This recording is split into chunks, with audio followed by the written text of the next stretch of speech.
আমার এবং আপনাকে সাদের জন্য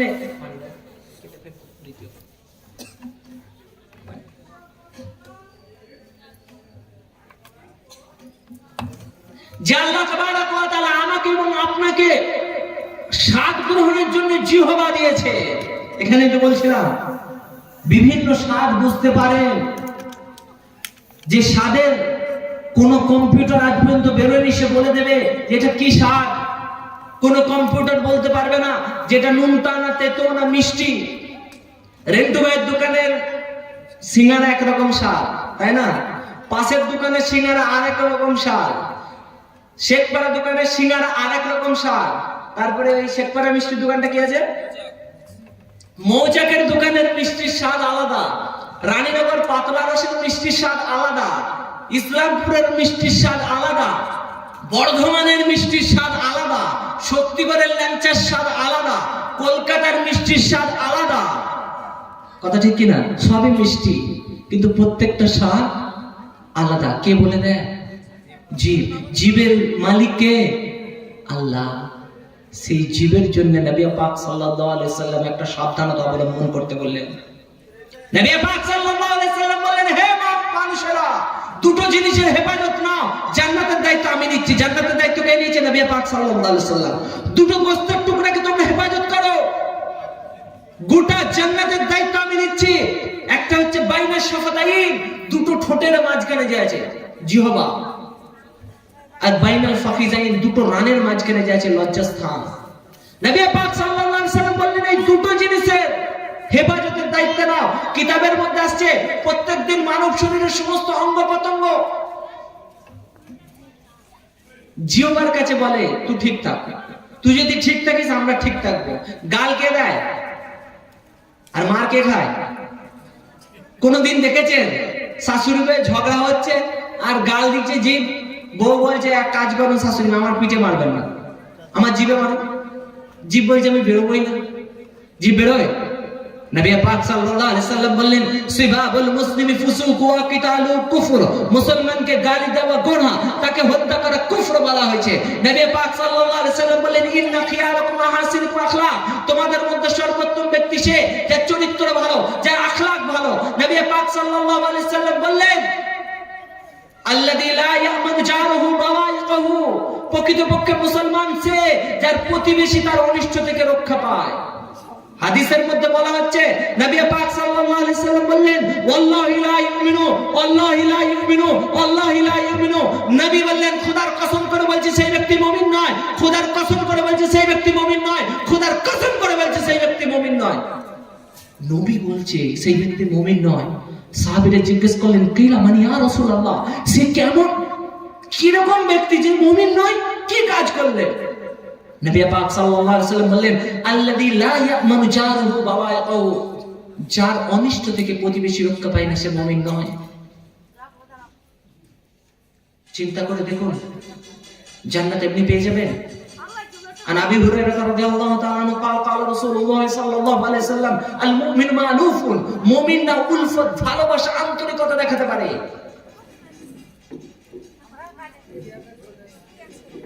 লা খায়রা লা ইয়ালাফ ওয়া লা ইউলাফ, সেই ব্যক্তির মধ্যে কোনো ভালাই নাই যাকে কেউ ভালোবাসেও না সেও কাউকে ভালোবাসে না। এটা ভালোবাসা মানে আই লাভ ইউ নয়, শুধু আন্তরিকতা। প্রতিবেশী প্রতিবেশীর মধ্যে ভালোবাসবে, প্রতিবেশী বাড়িতে খাবার নাই খাবার দিয়ে আসবে। কিন্তু এ ব্যাপারে আমার মা বোনেরা খুব চালাক। শীতের দিন পিঠে দিয়ে এসছে, কিন্তু বাটি গোলমাল হয়ে গেলে গুষ্টি উঠা, তাই না?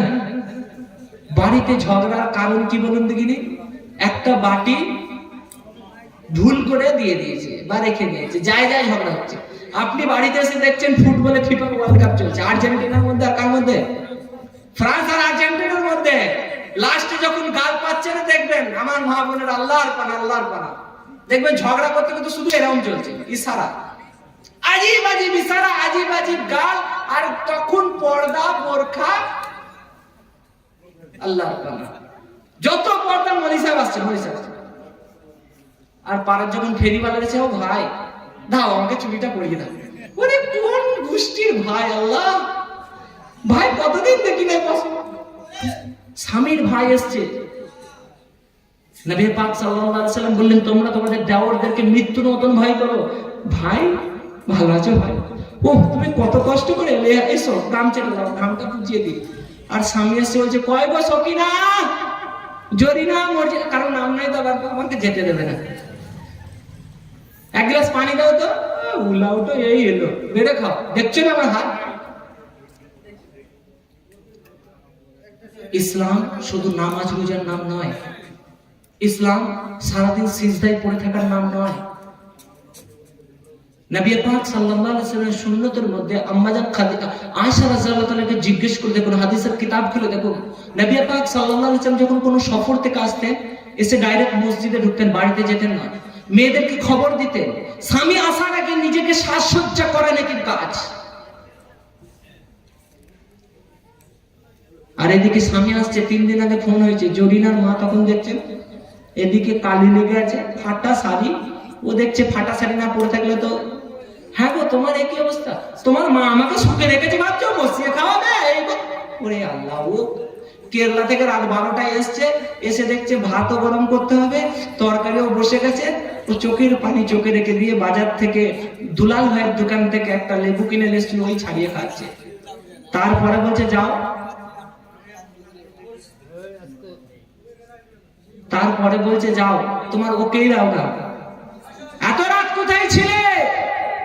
স্ত্রী জিজ্ঞেস করছে স্বামীকে, আর স্বামী ট্রেন ফেল করেছে, ভাগীরথী এক্সপ্রেস পায় না, পরের ট্রেনে আসছে, এসে নেমে শীতে কনকনে শীতে বাড়িতে আসছে, যে আমার স্ত্রী বসে থাকবে, আমার স্ত্রী আমার জন্য কিছু দরজাটা খুলবে।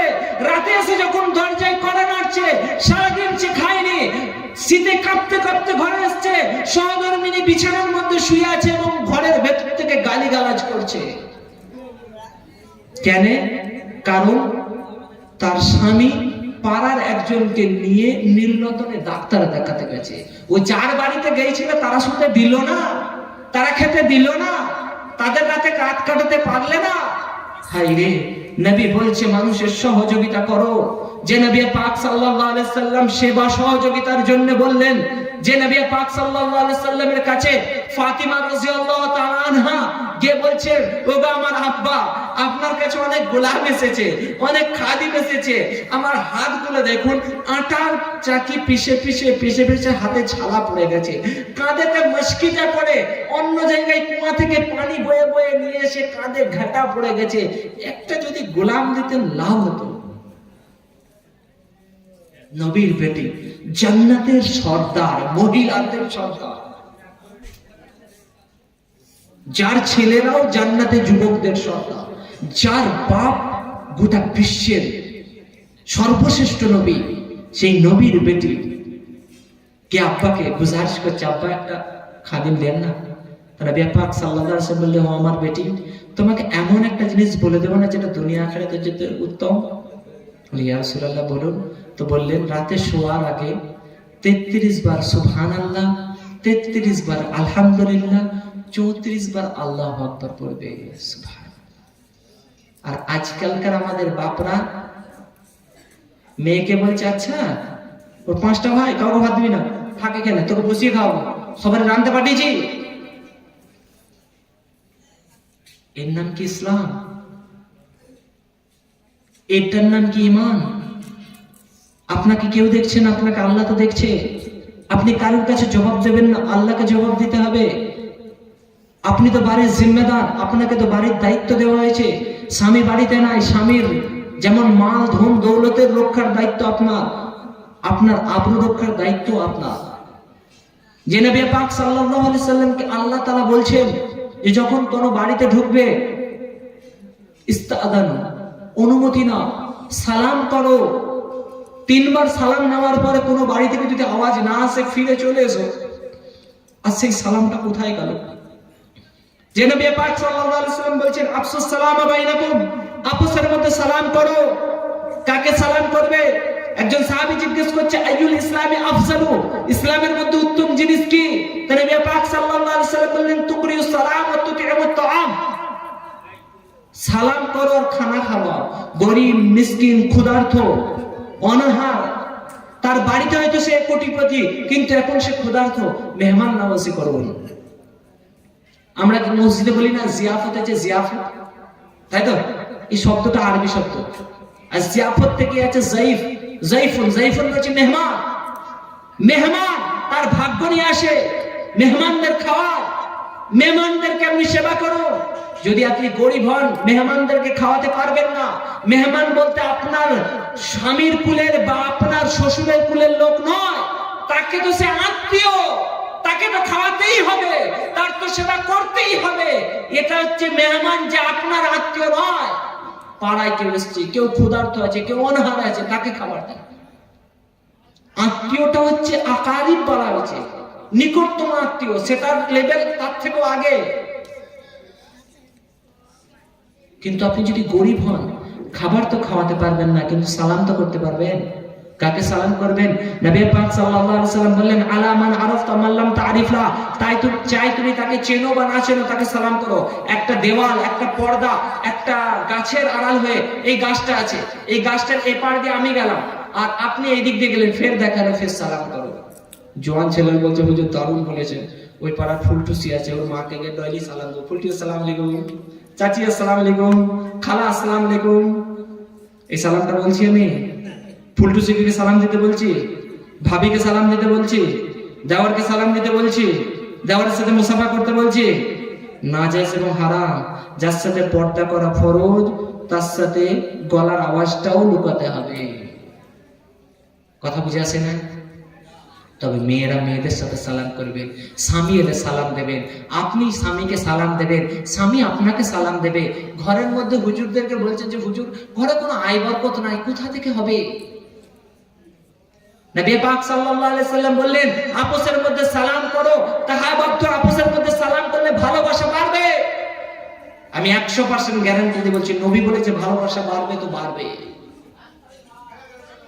আপনাদের ইমাম সাহেবের সাথে ঝগড়া আছে, কারণ মারপিট আছে, ভালোবাসা নাই। ইমাম সাহেবকে যদি কেউ কিছু বলে তার টুটি ছিঁড়ে নেবেন, তাই না? কেন বলেন তো? ইমামকে সালাম করেন। তাহলে আপনার স্ত্রীকে কেন সালাম করেন না? কিসের লজ্জা পাচ্ছেন? আপনি স্ত্রীকে সালাম করবেন, আপনার সন্তান সালাম শিখবে। আপনি স্ত্রীকে দোয়া পড়ে ভাত খাওয়াবার সময় দস্তরখানা বিছাবেন, আপনার রিজকের মধ্যে বরকত হবে। আপনি কোটিপতি হতে পারেন, কিন্তু আল্লাহর রাস্তা অন্য। আপনি বলবেন আমার টাকার অভাব নাই, আল্লাহ এমন রোগ দিয়ে দেবে না যে হাফ কাপ চালের ভাতের বেশি খেতে পারবেন না।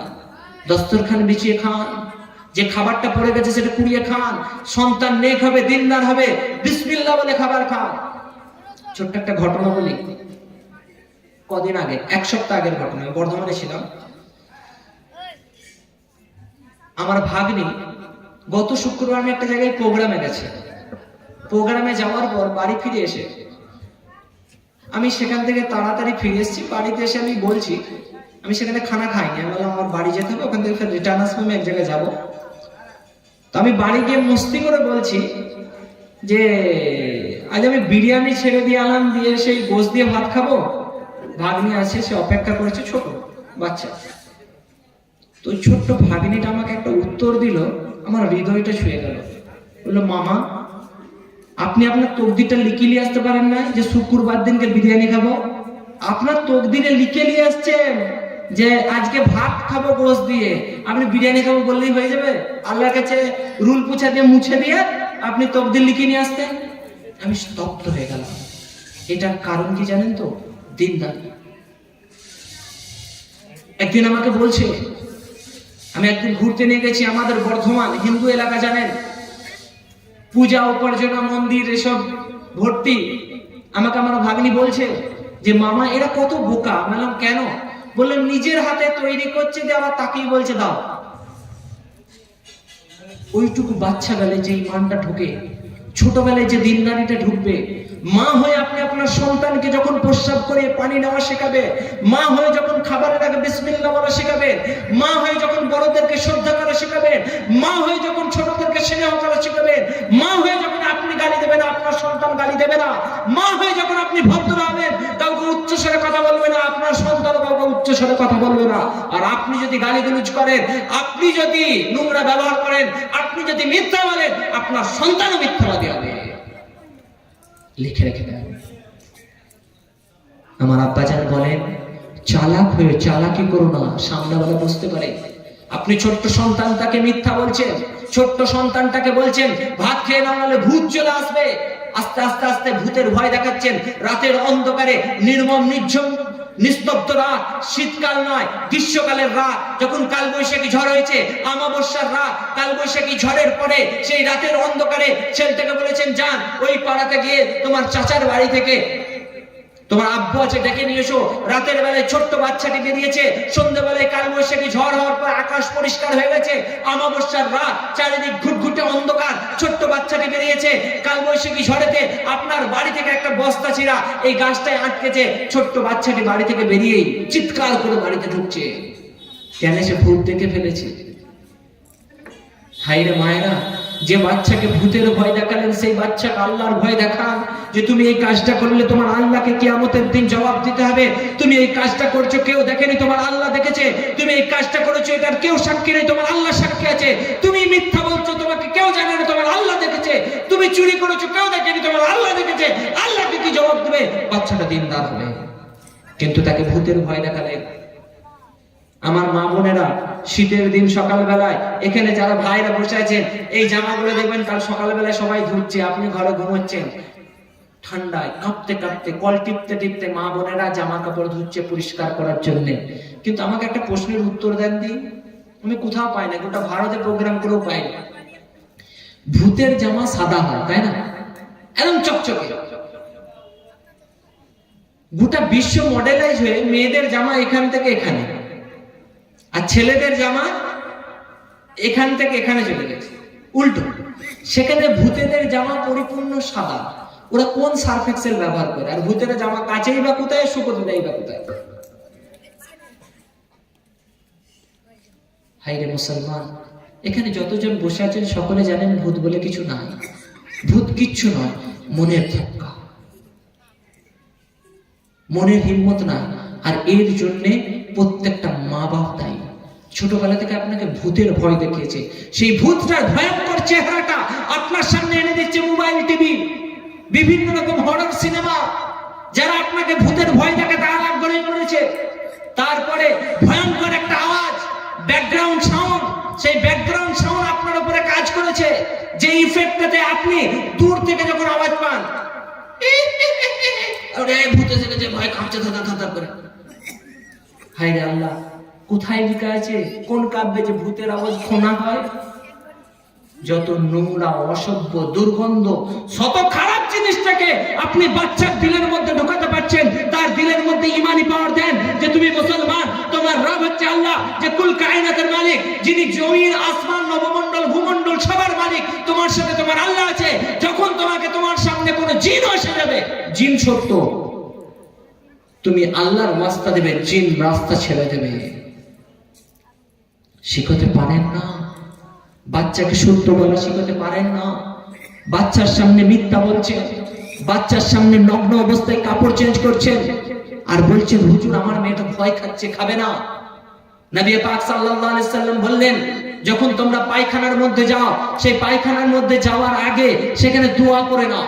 যদি দোয়া না পড়ো, ইয়াল আবু বিমাকাইদা বানি আদম, আদম সন্তানের লজ্জাস্থান নিয়ে পায়খানার মধ্যে শয়তানরা খেলা করে। নির্জন নিস্তব্ধ অবস্থায় ঘরের মধ্যে কাপড় চেঞ্জ করছেন, কেউ নাই। লোকের চোখ থেকে পর্দা আড়াল করার জন্য ঘরের দরজা লাগালেন, পায়খানার মধ্যে আপনি কুন্ডি লাগালেন, কিন্তু পায়খানার মধ্যে খাবিস জিন্নাতরা বসে আছে, তাদের চোখে পর্দার জন্য আপনি কি করেছেন?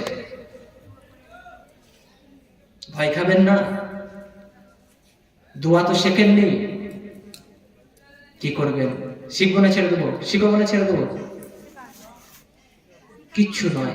যখন কাপড় চেঞ্জ করছেন, বাচ্চা হোক বা বড়, কিচ্ছু জানেন না, আউযু বিল্লাহি মিনাশ শাইতানির রাজিম, বিসমিল্লাহির রহমানির রহিম, কিচ্ছু নয়। যদি কিচ্ছু না জানেন, কমসে কম বিসমিল্লাহ পড়ে নেন, শয়তানের চোখে পর্দা মিটবে, আপনাকে দেখতেই পাবে না। ভয় খাবেন না। পায়খানায় যাওয়ার আগে বিসমিল্লাহি আল্লাহুম্মা ইন্নী আউযু বিকা মিনাল খুবুসি ওয়াল খাবাইস দোয়া পড়ে বাঁ পা দিয়ে পায়খানায় ঢুকুন।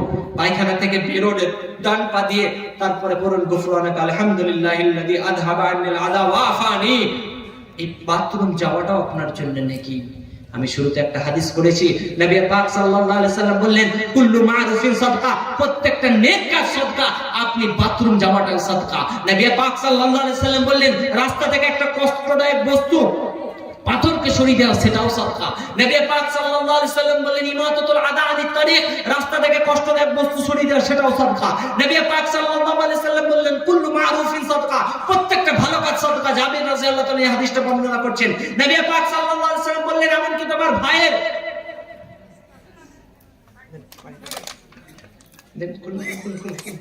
নবী পাক সাল্লাল্লাহু আলাইহি সাল্লাম বললেন তোমার ভাইয়ের পাত্রে পানি ঢেলে দেওয়া এটাও সাদকা। আপনি পাশের বাড়ির কেউ এসছে তার পাত্রে পানি দিয়ে দিলেন, আপনার শাশুড়ির সামনে গিয়ে পানি দিলেন, আপনার বন্ধুর সামনে গিয়ে পানি দিলেন, স্বামীর সামনে পানি দিলেন, সেটাও সাদকা। প্রতিবেশী আপনার বাড়িতে কল নাই, আপনার কলের পানিটা ব্যবহার করতে দিলেন, সেটাও সাদকা। আপনার বাড়িতে পাশের বাড়ির লোকেরা নুন চাইতে এসছে, সেই নুন দিলেন, সেটাও আপনার সাদকা। এমনকি নবী পাক সাল্লাল্লাহু আলাইহি সাল্লাম বলেছেন যারা ছোটখাটো জিনিস চাইতে আসে প্রতিবেশী, তাকে যে রোকে তার জন্য ওয়াইল জাহান্নামের কথা বলেছে। সূরা মাউনের একদম সর্বশেষ আয়াতটি বলেছে ওয়ায়ামনাউনাল মাউন, ঘরের ব্যবহারে ছোটখাটো জিনিস চাইতে আসছে, সেটা রুখে নিলে গুনাহ হবে। আপনাকে আল্লাহ তৌফিক দিয়েছে দেওয়ার, একজনের নুন চাইতে আসছে, একজনের চিনি চাইতে আসছে, সে হয়তো শোধ করবে না, কিন্তু আপনি আল্লাহর কাছে শুকরিয়া আদায় করুন, আল্লাহ তুমি আমাকে এতটা ক্ষমতাবান বানিয়েছো, প্রতিবেশীর দিয়ে তুমি এই মহব্বত দিয়েছো যে আমি দেবো, আমি দিতে পারবো, জেনেই আমার কাছে এসছে। পাড়ায় 500টা ঘর আছে, কারোর বাড়িতে যায়নি, আপনার বাড়ি এসছে কেন? কোথাও না কোথাও আপনাকে সে ভালোবাসে, ও জানে ওর বাড়ি গেলে আমি ফিরবো না। আর আপনি দেওয়ার সময় এটাই ভেবে নেন ও আমাকে আর ফেরত দেবে না, মাফ করে দিলাম, দিয়ে দিলে আলহামদুলিল্লাহ। তবে মনে রাখবেন যদি ধার নিয়ে আসেন আর আপনি নামাজ পড়ে মাথা ফাটিয়ে ফেলেন সিজদা করে করে, ধার পরিশোধ না করলে জান্নাত যেতে পারবেন না। আপনাকে ধার শোধ করতে হবে। আর যার কাছে নিল আপনি নিয়ত করুন যে আল্লাহ তোমার হাবিব সাল্লাল্লাহু আলাইহি সাল্লাম বলেছেন আল ইয়াদুল উলিয়া খায়রুম মিনাল ইয়াদিস সুফলা, নিচেওয়ালা হাতের থেকে উপরওয়ালা হাত ভালো, দেওয়া ভালো নেওয়ার থেকে। তুমি আমাকে আল্লাহ তুমি কবুল করেছো, তো আল্লাহ তুমি শুকরিয়া, যার আমার দরজায় কেউ এসেছে আমি দিতে পারছি। হ্যাঁ বলবো বসো, ও নিতে এসছে, ও ছোট নয়, আপনি দিতে পারছেন, নিজেকে শুকরিয়া আদায় করুন। কারণ মনে রেখে দেন এই চাটা আমাকে দিয়ে গেছে, চাটা আমাকে দিয়ে গেছে, এই চাটা যে আমি খাচ্ছি, এই চাটা আপনাদের গ্রামের টাকায় খাচ্ছি মনে করছেন, কিন্তু এটা আমি কিয়ামতের ময়দানে নয়, যখন আমাকে রিস্ক লেখা হয়েছিল সেই দিন এই রিস্কটা আমার লেখা ছিল এখানে। যারা বসে বিস্কুট খাচ্ছেন ওই রিস্কটা কারোর টাকার নয়, সবাই সহযোগিতা করছেন, কিন্তু আপনি আপনার রিস্ক খাচ্ছেন, আপনার রিস্কটাই মাধ্যম হয়ে আসছে। আপনি গরিবকে দেবেন, আপনি মিসকিনকে দেবেন, আপনি এতিমকে দেবেন, আপনি মাদ্রাসায় দেবেন, আপনি মসজিদে দেবেন, আপনি দ্বীনের কাজে দেবেন, আপনি ভিখারিকে দেবেন, আপনি শ্বশুর শাশুড়িকে দেবেন, আপনি প্রতিবেশীকে দেবেন, এমনকি কুকুরকে খানা খাওয়াচ্ছেন, সেটাও নেকির কাজ। এটাই কুকুরের ট্যালেন্ট নয় যে আপনার বাড়ি খেতে এসে চোখে দুধ ছাই করবেন, বরং আপনার শুকরিয়া আদায় করার দরকার যে কুকুরটা আপনার বাড়ি খেতে এসেছে, আল্লাহ ওর রিস্কটা আপনার ঘরে রেখেছে, ও নিজের রিস্ক খাচ্ছে, আপনার মাধ্যম দিয়ে যাবে, আপনার রুজি বেড়ে যাবে। নবী পাক সাল্লাল্লাহু আলাইহি সাল্লাম বললেন এক ব্যক্তি একটা কুয়ার পাশ দিয়ে বের হচ্ছিল, এমন অবস্থায় তার প্রচন্ড পিপাসা লাগে, তৃষ্ণার্ত অবস্থায় সে কুয়ার মধ্যে নামে। কুয়ার মধ্যে নামার পরে সে যখন পানি খেয়ে উপরে ওঠে, ওঠার পরে দেখেছে যে ইয়ালহাসুল কলব, একটা কুকুর হাঁপাচ্ছে এবং কি করছে, ভিজে যে মাটিটা আছে সেই মাটিটা চাটছে। সে বুঝতে পারলো যে কুকুরটা তৃষ্ণার্ত অবস্থায় আছে, পিপাসিত অবস্থায় আছে। সে কুয়ার মধ্যে নামে, নামার পরে কুয়াতে নেমে কোনো পাত্র নাই, নিজের এই চামড়ার মোজাটাকে খুলে সেই চামড়ার মোজাতে পানি দিয়ে পানি ভরে, পানি ভরার পরে সে মুখেতে দাঁতে করে টিপে ধরে, টিপে ধরার পরে কুয়ার উপরে চাপে, চাপার পরে তাকে পানি পান করায়। নবী পাক সাল্লাল্লাহু আলাইহি সাল্লাম বলছেন আল্লাহ তার সব গুনাহ মাফ করে দেয়। সুবহানাল্লাহ। ওর পরেই একটা হাদিস বর্ণনা হচ্ছে যে বনি ইসরাইলদের মধ্যে একজন মহিলা ছিল, সে একটা বিড়ালকে বেঁধে রাখতো, সে বিড়ালটাকে ছাড়তো না, যে কারণ সে বিড়ালটা ইয়াকুলুল হাসারাত, সে জঙ্গলি বিভিন্ন কীড়ামাকড়া খেয়ে সে যেন নিজের পেট ভরতে পারতে ছাড়তো না। ওই বেঁধে রাখার কারণে বিড়ালটা মারা যায়। কিয়ামতের ময়দানে সেই বিড়ালটা সেই মহিলাটাকে আঁচড়াচ্ছে, এবং আল্লাহ তাকে জিজ্ঞাসা করবে যে বলো তুমি বিড়ালটাকে কেন ছাড়োনি, যে কারণে সে অন্য জায়গায় চড়ে ফুটে খেতে পারতো, বা তুমি খাবার দাওনি কেন।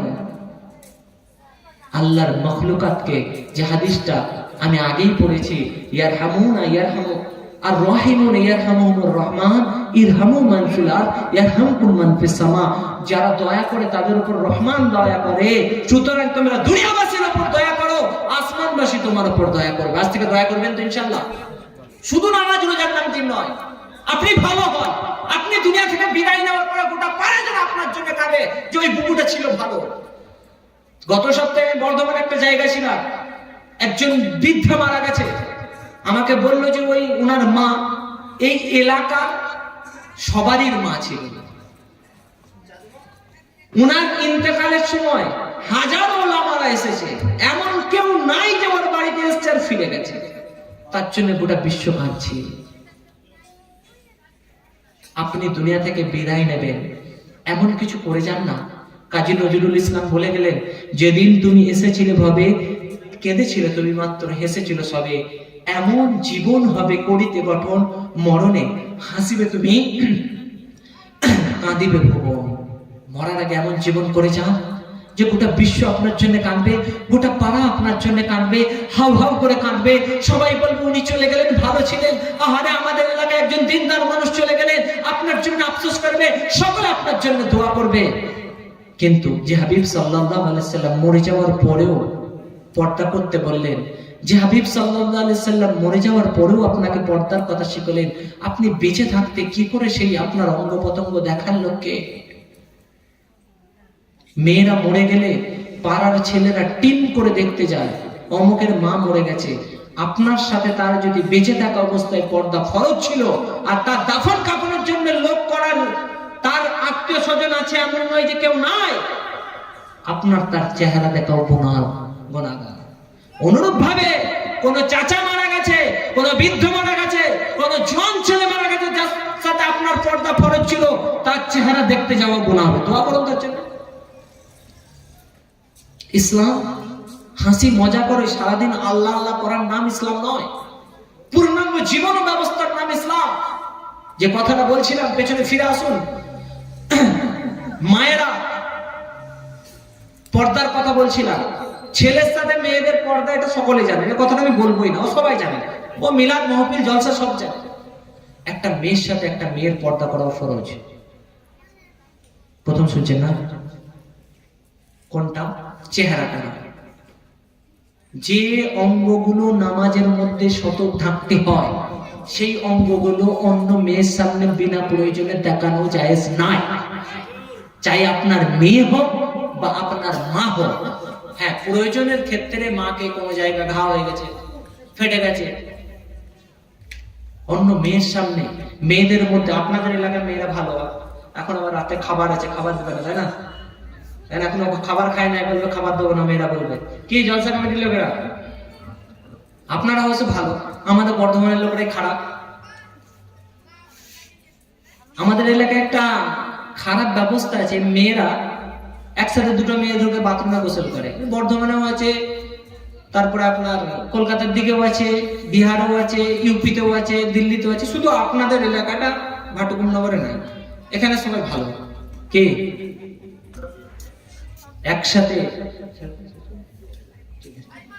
একসাথে দুজন মেয়ে, চাই মা মেয়ে হোক, চাই দু বোন হোক, চাই ভাবি হোক, একসাথে বাথরুমের মধ্যে গোসল করা গুনাহ হবে, পর্দা করা ফরজ। এক ঘরের মধ্যে মা মেয়ে কাপড় চেঞ্জ করা সামনাসামনি গুনাহ হবে, পর্দা করা ফরজ। শুধু ফুলটুসির বাপের সাথে পর্দা করা যাবে না, দেওয়ারের সাথে পর্দা করা যাবে না, ওটা তো জানেন। মেয়ে কবে শিখবেন? হাইরে আফসোস, যে বুবু যান স্ত্রীর বিয়ের আগে পেট পিট কাউকে দেখাতো না, বিয়ের পর দিন এমন কোন লাইসেন্স পেল যে পেট পিট এখান গলা সব খোলা?